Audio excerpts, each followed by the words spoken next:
Good morning, it's day 5 and we're starting to get into the swing of things, I think. We're starting to get ourselves organised and starting to get to see some writing happening. I still wouldn't call it an organised habit. I wouldn't say that it is coming naturally, but I've got a few of us now agreeing that having someone else there to help motivate and remind us that our goal is to get some writing on a page in the next 30 days is starting to help. So that's really good. We've got some people coming on board. They're keen. We all want to finish our stories. We all want to start and finish our stories.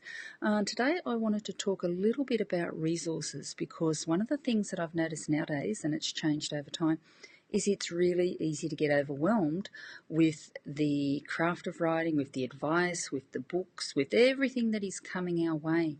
And one of the first things you have to do, and one of the first things you have to get under control, is how much learning you need or want to do outside your writing time.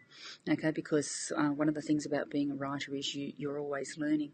And my biggest piece of advice to you today in my worldly wisdom is read the writers that you like. Read good writers, please. If you read bad writers, acknowledge that there are flaws and that you can see them. Have a look how they write dialogue. Have a look how they write exposition.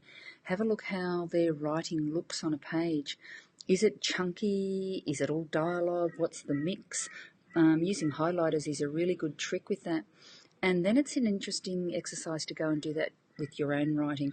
Have your highlighters there, print out a couple of pages, and then have a look at how it looks on the page. Do your pages balance? Do you have the right mix of dialogue and tags and exposition and narrative and all those other words that we love to throw at you as writing, facilitators and tutors? But you have to start to use your own judgment. There are lots of resources out there to help you. You've only got to do a Google search now, and it's a nightmare. It's a nightmare out there. And a lot of the people who are telling you what to do really shouldn't be. And I mean that in the nicest possible way.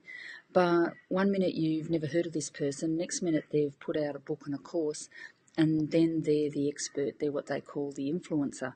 But then you have a close look at some of their writing and you go, I think you've got a bit more work to do. So please be discerning in what you choose. Be discerning in who you listen to, and then trust your own instinct, trust your own judgment. Learn along the way.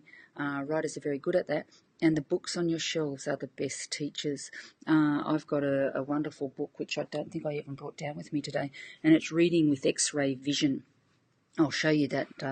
I'll show you that maybe later in the week when we start to talk about craft. And all this guy does is he looks at the great writers and he deconstructs their sentences. Okay, why is there no comma for 3 lines? Why is the verb and the noun at the end of the sentence instead of the start of the sentence? Why has this guy used this word and not that word?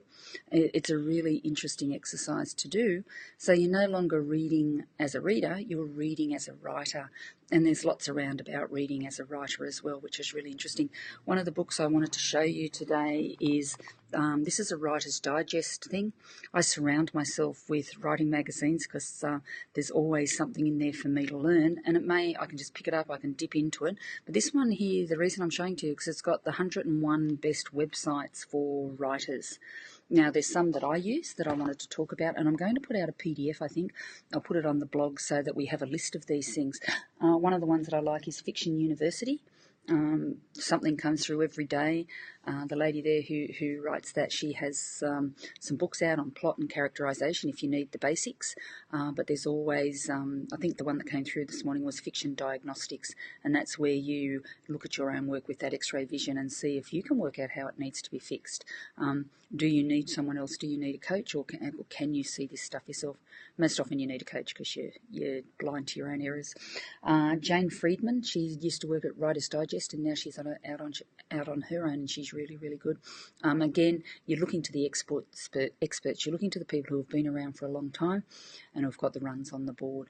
Writers Unboxed and Writers Helping Writers are 2 websites that I subscribe to and newsletters, and I get tidbits through those every other day that I share with my students.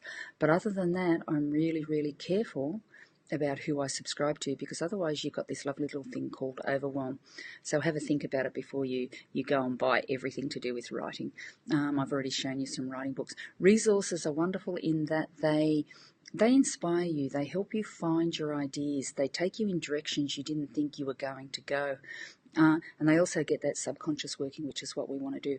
Keep writing every day. Don't slow down. Don't stop and let that critical brain in. We don't want to see critical brain over these 30 days, but we do want to have the tools at hand for when that time comes when we've got to start to edit. Maybe we'll put together another little workshop on editing when the time comes, and revision and all those kinds of things. I told my kids last night that they spent all last year writing their novels and did very well and got to the end.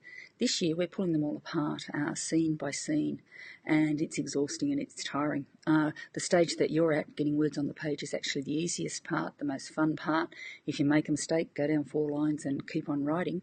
Later on is when the hard work starts. I hope you're enjoying it. I hope you're achieving something. I hope you're feeling some satisfaction.